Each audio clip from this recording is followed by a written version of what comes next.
네, 오늘 함께 은혜 받으실 하나님의 말씀은 사무엘상 2장 12절로 17절까지의 말씀입니다. 구약 410쪽에 있는 사무엘상 2장 12절로 17절까지의 말씀을 제가 봉독해 올려드리겠습니다.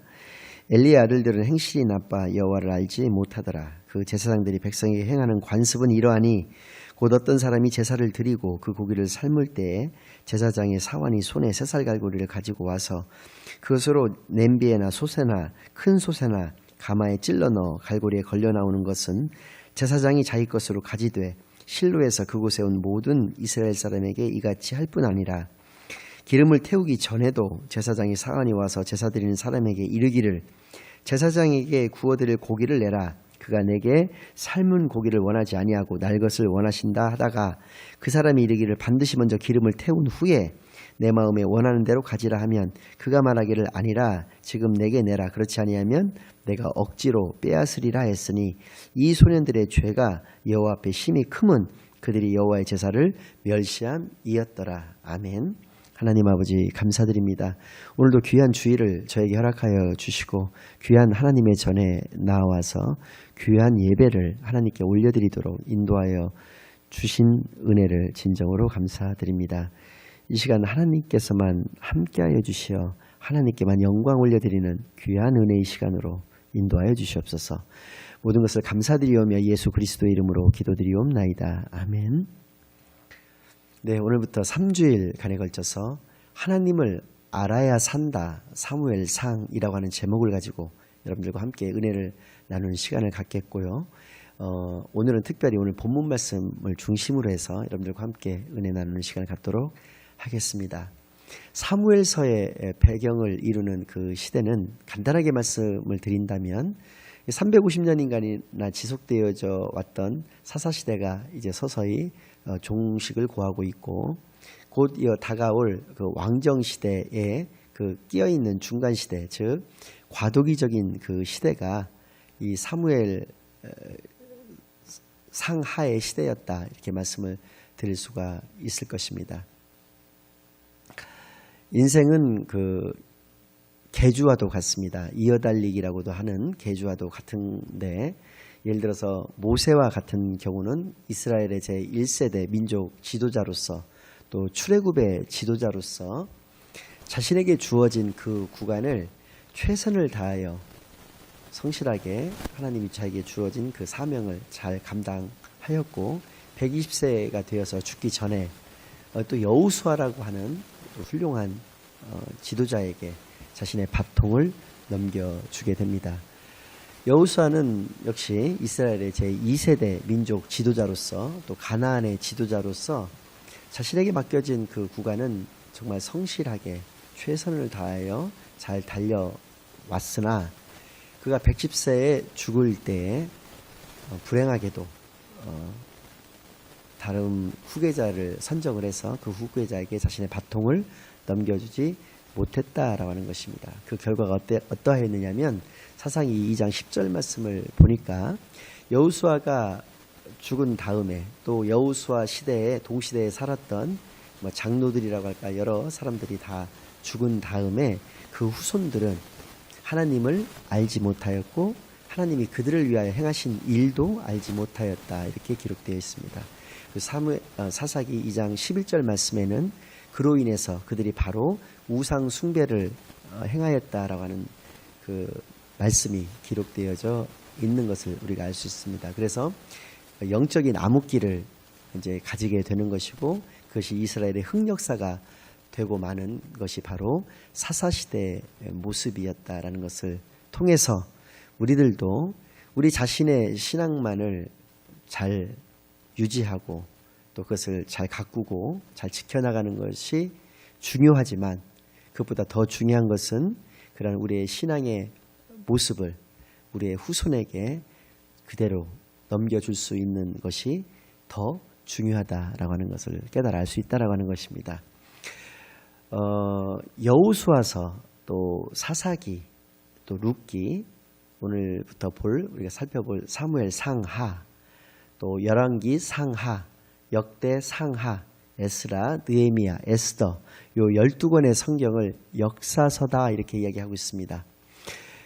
역사서의 기록 목적은 크게 두 가지로 볼 수 있는데, 첫째로 역사의 주관자는 하나님이시다라고 하는 것을 분명하게 우리에게 알려주시고자 함이고, 두 번째는 하나님을 모르는 사람이나 민족이 가질 것은 멸망밖에 없다라고 하는 것을 주시기 위함이다라고 하는 것입니다. 근데 오늘 본문 말씀 역시도 같은 맥락이고 같은 의미가 된다라고 하는 것입니다.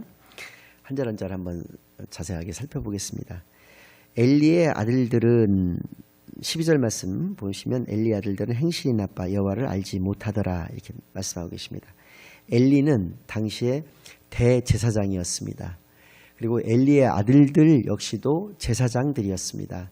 홈리와 비느하스라고 하는 두 명의 그 아들이 모두 제사장들이었는데 그들도 하나님을 알지 못했다 이렇게 이야기를 하고 있습니다.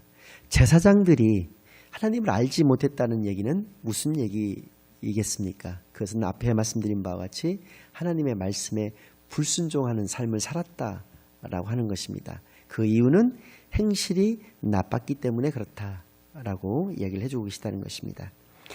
그것은 어떤 것 때문에 그러느냐, 그 예가 두 가지가 나오고 있는데, 첫 번째는 13절과 14절 말씀입니다.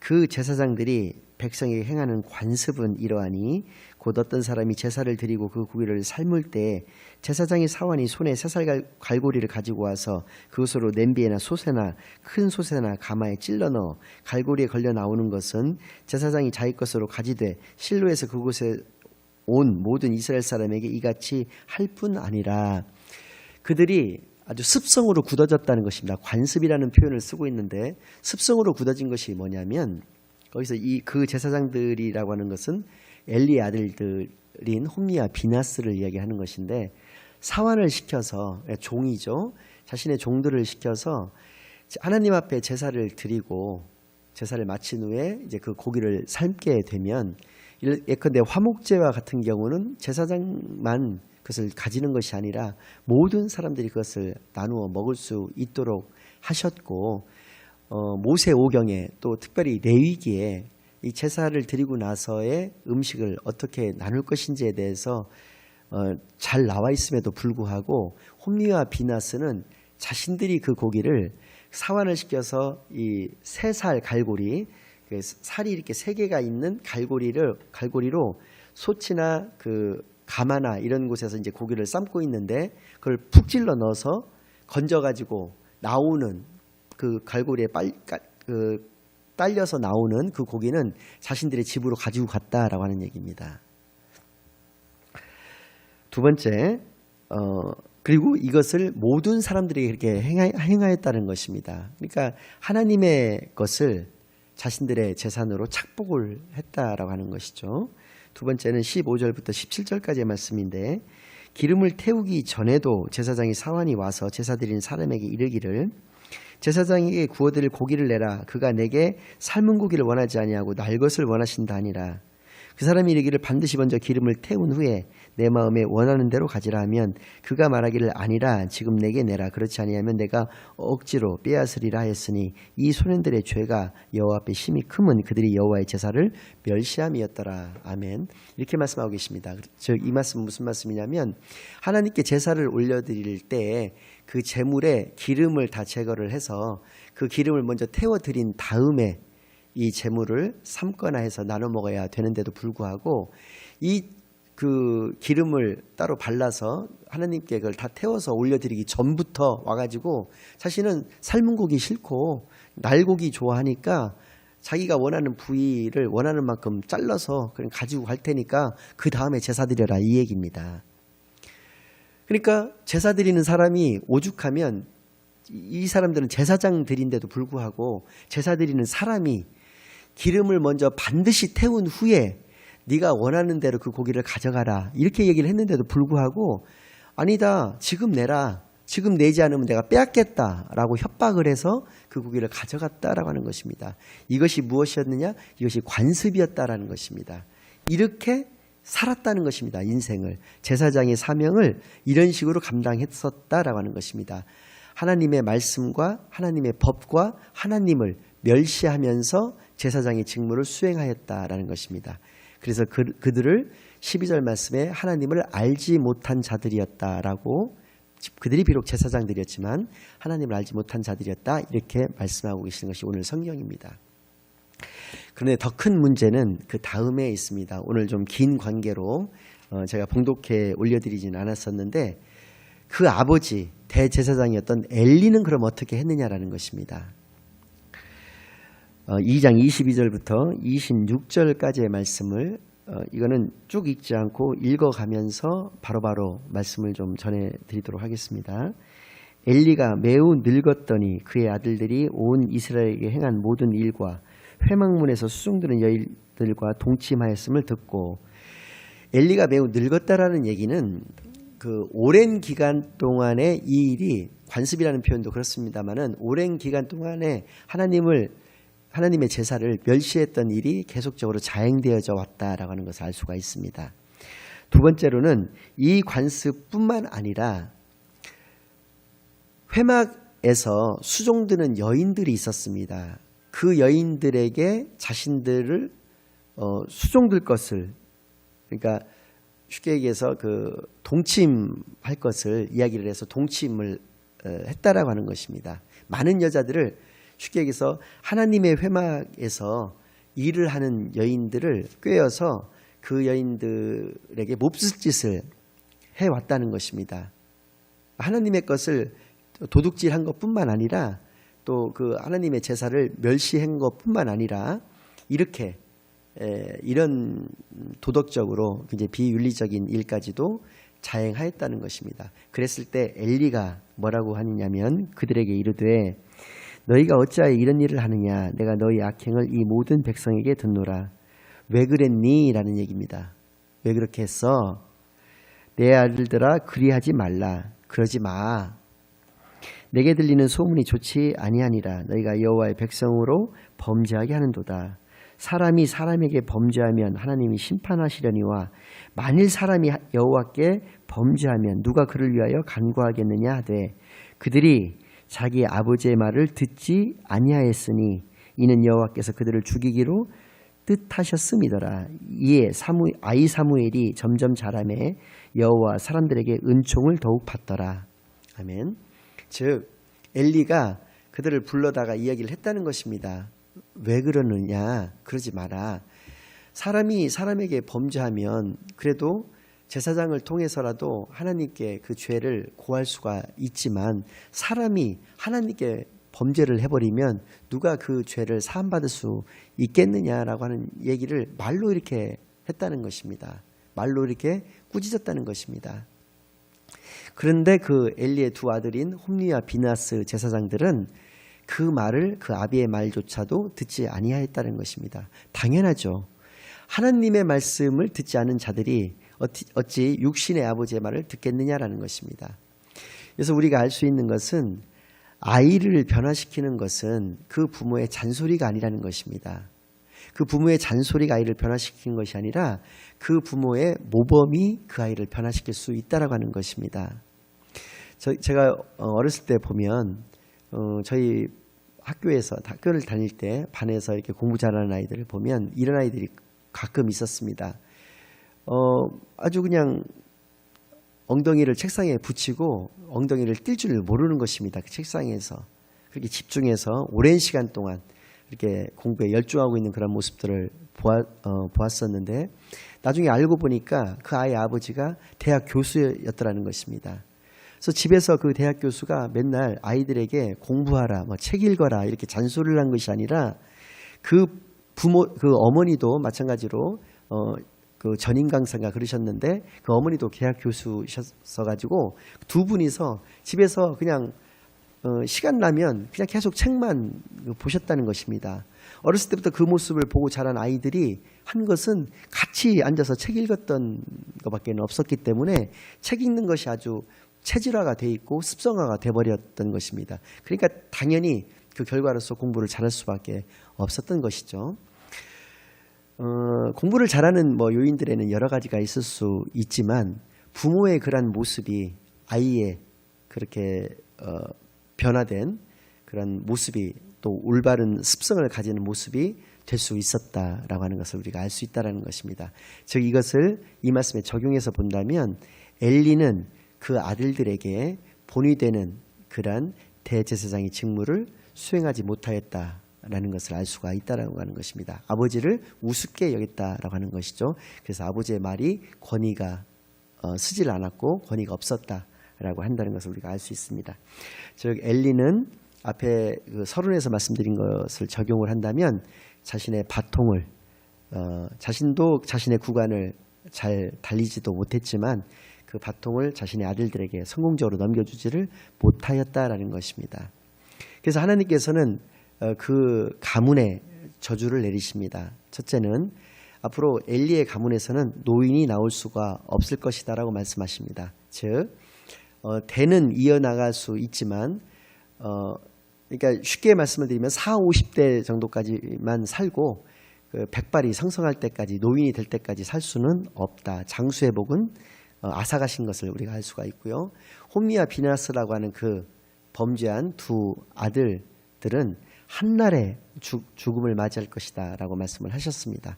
그래서 실제로 이스라엘하고 이스라엘이 블레셋이라는 나라와 전쟁을 벌였을 당시에 한날에 그 홈리와 비나스가 죽게 되고 그 소식을 또 여호와의 궤까지도 블레셋에 뺏기게 되는데 그 소식을 의자에 앉아서 그때가 이제 엘리의 나이는 98세가 되는 때였는데 의자에 앉아서 그 소식을 듣게 되고 그래서 그 충격으로 말미암아서 의자에서 넘어져서 목이 부러져서 엘리조차도 죽게 된다는 것입니다. 그래서 세 부자가 한날에 그렇게 죽음을 맞이하게 되었다라는 것이고 그것이 하나님께서 그들을 죽이기로 그렇게 작정하셨다. 그들의 범죄를 더 이상 보고 계실 수가 없어서 그렇게 하셨다라고 하는 것을 우리가 알 수 있다라고 하는 것입니다. 그런데 갑자기 느닷없이 26절 말씀에는 아이 사무엘이 점점 자라매 여호와의 사람들에게 은총을 더욱 받더라라고 앞에 내용하고는 아무런 그 맥락적으로 연결이 되지 않는 이야기가 갑자기 이렇게 끼어들어 와 있다라는 것입니다. 이것은 왜 그랬느냐면 그 홈리와 비나스라고 하는 그 엘리의 아들들과 아들과 같이 양육하고 있었던 사무엘을 비교하기 위함이다라고 하는 것입니다. 그 홈리와 비나스라고 하는 그 친아들과 한나라고 하는 그 여인의 기도로 인해서 탄생하게 된 그 사무엘을 맡아서 기르게 된 양아들처럼 맡아서 기르게 된 그 사무엘을 비교를 한다는 것입니다. 홈리와 비나스와 사무엘은 같은 물론 나이 차이는 납니다만은 같은 시대에 같은 조건에서 이게 같이 살았던 사람들입니다. 그런데 전혀 다른 결과를 가졌다라고 하는 것이죠. 홈리와 비나스는 하나님을 멸시하고 아버지를 멸시했다는 것입니다. 그러나 사무엘은 하나님이 보시기에도 사람들이 보기에도 은총을 계속 받고 자란 아이로 성장을 하였다라고 하는 것입니다. 여기서 알 수 있는 것은 자신의 행위는 자신이 책임져야 한다는 것을 알 수 있다라고 하는 것입니다. 또 한 가지 중요한 것은 사후 조치가 굉장히 중요하다라고 하는 것을 우리가 알 수 있다라는 것입니다. 여러분들도 그런 경험은 한두 번씩은 있으실 텐데요. 식당에 이렇게 갔는데 아이들이 막 이렇게 뛰노는 경우가 있지 않겠습니까? 근데 그 부모가 아이들을 제지를 이제 할 것입니다. 그런데 두 가지 형태로 나타납니다. 첫 번째는 뭐 부모가 말을 해도 듣지도 않을 뿐더러 주변에 있는 다른 손님들이 보다 못해서 이 얘기를 한다든지 식당 뭐 종업원이나 그 지배인이나 뭐 이런 관계자들이 이야기를 한다도 해도 아랑곳하지 않고 그냥 계속적으로 이렇게 난리를 피고 있는 그런 아이들의 모습이 있고요. 두 번째는 부모가 그러지 말라 이렇게 제지를 했는데도 불구하고 계속 그러는 아이를 보고서 그 아이를 이제 화장실로 그 부모가 데리고 갑니다.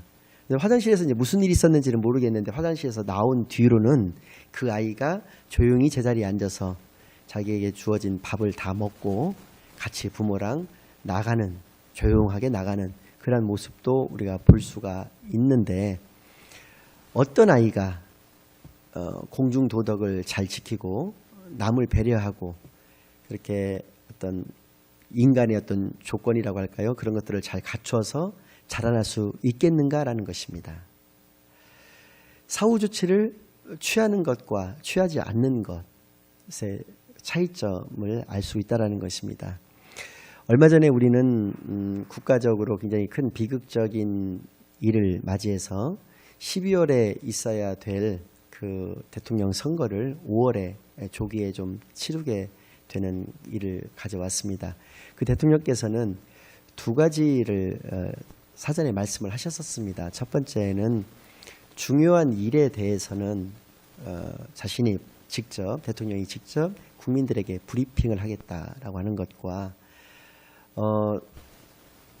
사람을 쓰는 데 있어서 뭐 장관이든 뭐 국무총리든 뭐 그런 사람들을 쓰는 데 있어서 5대 악을 정해놓고 이 5대 악에 속하는 사람은 반드시 뽑지 않겠다라고 하는 얘기를 했었는데, 이제 얼마 전에 이제 추천되어져서 국회에서 이제 청문회 하는 모습들을 보니까 이런 5대 악의 최소 1개부터 많게는 뭐 한 3개, 4개까지 이렇게 걸려있는 사람들이 많이 추천이 되어졌습니다. 그래서 몇몇 분들은 낙마를 하게 되었고, 또 몇몇 분들은 국회 반대에도 불구하고 임명 동의를 받지를 못했는데도 불구하고 강행해서 임명을 하게 되는 일을 보았습니다. 그런데 이때 대통령께서 브리핑 하시는 모습은 볼 수 없었다라고 하는 것이죠. 그래서 상당히 대통령에게, 새로운 대통령에게 거는 기대도 컸었고, 또 대통령의 지지도도 역시 굉장히 80%가 넘는 그런 지지를 받으셨고, 제가 개인적으로 생각해도 굉장히 잘하고 계시다라고 하는 그 생각을 했었는데, 왜냐하면 그 전임 대통령에 비해서 전혀 다른 행보를 가지셨고 보이셨기 때문에 많은 국민들이 그것에 대해서 박수를 치고 응원을 하였었습니다. 그런데 이제 그 인사는 만사라는 말이 있듯이 굉장히 중요한 거였는데, 사람을 적재적소에다가 배치해서 쓴다라고 하는 것은 굉장히 중요한 일이지 않겠습니까? 그럼에도 불구하고 그런 일이 생겼을 때 저는 대통령에게 처음으로 좀 아쉬움을 가지게 됐었는데요. 대통령이 만약에 그렇게 할 수밖에 없었다라고 한다면 다음에 3가지 정도는 했었어야 되지 않겠나라는 생각을 하는 것입니다. 그 사후 조치가 중요하다라고 하는 차원에서 그렇다는 것인데요. 첫 번째는 대국민 앞에 브리핑을 하면서 이렇게 했었어야 될 것이라고 생각합니다. 먼저 사죄를 했었어야 된다고 봅니다. 자신이 이런 사람을 쓰고자 하였으나 기득권 세력 중에서는 이러한 사람을 찾아볼 수가 없었다.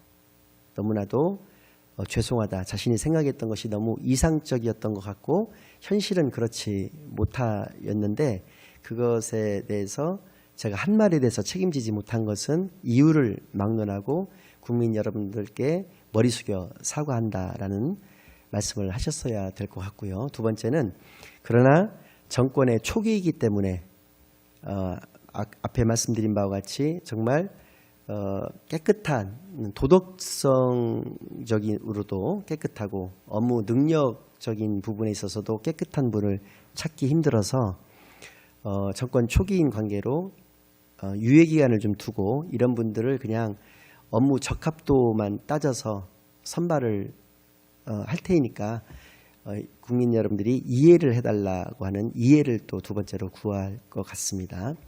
그래서 세 번째로는 또 국회의원들에게도 역시 여소야대의 형국이기 때문에 협치라고 하는 또 말씀을 하셨기 때문에 국회의원들에게도 역시 그렇게 고개 숙여서 사죄하고 양해를 구하는 그런 모습을 통해서 하셨더라면 훨씬 더 많은 국민들이 박수를 치고 더 응원해드리지 않았을까라고 하는 아쉬움이 남는다라고 하는 것이죠. 이렇게 후속 조치라고 하는 것이 굉장히 중요하다라고 하는 것입니다.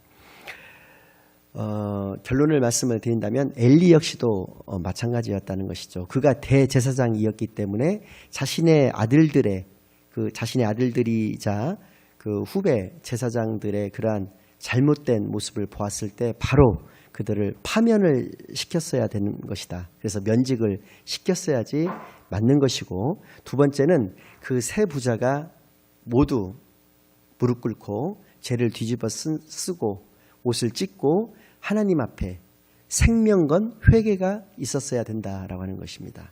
그리고 세 번째로는 말씀으로 돌아가야 했었다라고 하는 것입니다. 그들이 하나님을 알지 못했다라고 하는 것은 하나님의 말씀을 몰라서가 아니라 불순종했던 것이기 때문에, 하나님의 말씀을, 특히 그 레위기의 말씀을 제사장들이었기 때문에 더욱더 철저하게 순종하는 그러한 모습으로서 살았어야 되는에도 불구하고 엘리는 그냥 말로서만 그 아들들에게 이야기함으로써 그 자신도 또 그의 아들들도 그의 가문도 모두 다 실패를 하게 되고 멸망을 하게 되는 그런 결과를 가지게 되었다라고 하는 것입니다. 앞서서에 말씀드린 바와 같이 역사서의 기록 목적이 하나님을 알지 못하는 개인과 민족은 반드시 멸망한다라고 하는 것으로서 우리가 알 수 있는 것과 같이, 하나님을 알지 못하는 것은 무엇 때문에 그러냐는 것이죠. 그것은 바로 교만 때문에 그렇다라고 하는 것입니다. 그러한 무지와 교만, 하나님을 알지 못하는 그 무지, 또 하나님과 하나님의 말씀과 하나님의 오늘 본문을 통해서 본다면 제사와 같은 것들을 멸시하였을 때, 그러니까 교만하여 멸시하였을 때 오는 그 결과에 대해서 우리에게 이렇게 교훈으로 주는 말씀은 결단코 하나님의 말씀에 무지해서는 안 된다는 것과 반드시 하나님께 겸손한 그런 신앙의 모습을 보여야 한다는 것, 가져야 한다는 것을 알 수 있다라고 하는 것입니다.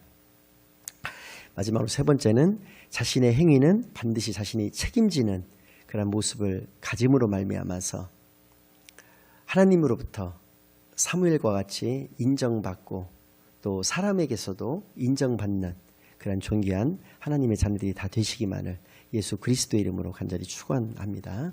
아멘. 기도하시겠습니다. 하나님 아버지 감사드립니다. 오늘도 사무엘상 2장 12절로 17절까지의 말씀을 통해서 당시 제사장의 직무를 수행했던 자들이 행실이 나빠서 하나님을 알지 못함으로 말미암아 그들 자신은 물론이려니와 그 가문까지 하나님으로부터 저주받았던 것을 오늘 알게 하여 주셨사오니 정말 저희들 무지하지 않도록 또 하나님 앞에 온전히 겸손만 할 수 있도록 인도하여 주옵시기만을 간절히 바라옵나이다. 저희들의 시소의 원리를 깨달을 수 있도록 인도하여 주시옵소서. 자신이 낮아져야지만 하나님께서 높아지시고 자신이 높아지게 되면 하나님은 낮아질 수밖에 없다고 하는 그 시소의 원리를 깨달아서 온전히 나 자신을 낮추고 하나님만을 올리는, 하나님만을 찬양하고 경배하는 그런 삶을 살아가는 데 부족함 없는 존귀한 하나님의 자녀들로 인도하여 주실 줄로 믿사옵고 모든 것을 감사드리오며 예수 그리스도의 이름으로 간절히 기도드리옵나이다. 아멘.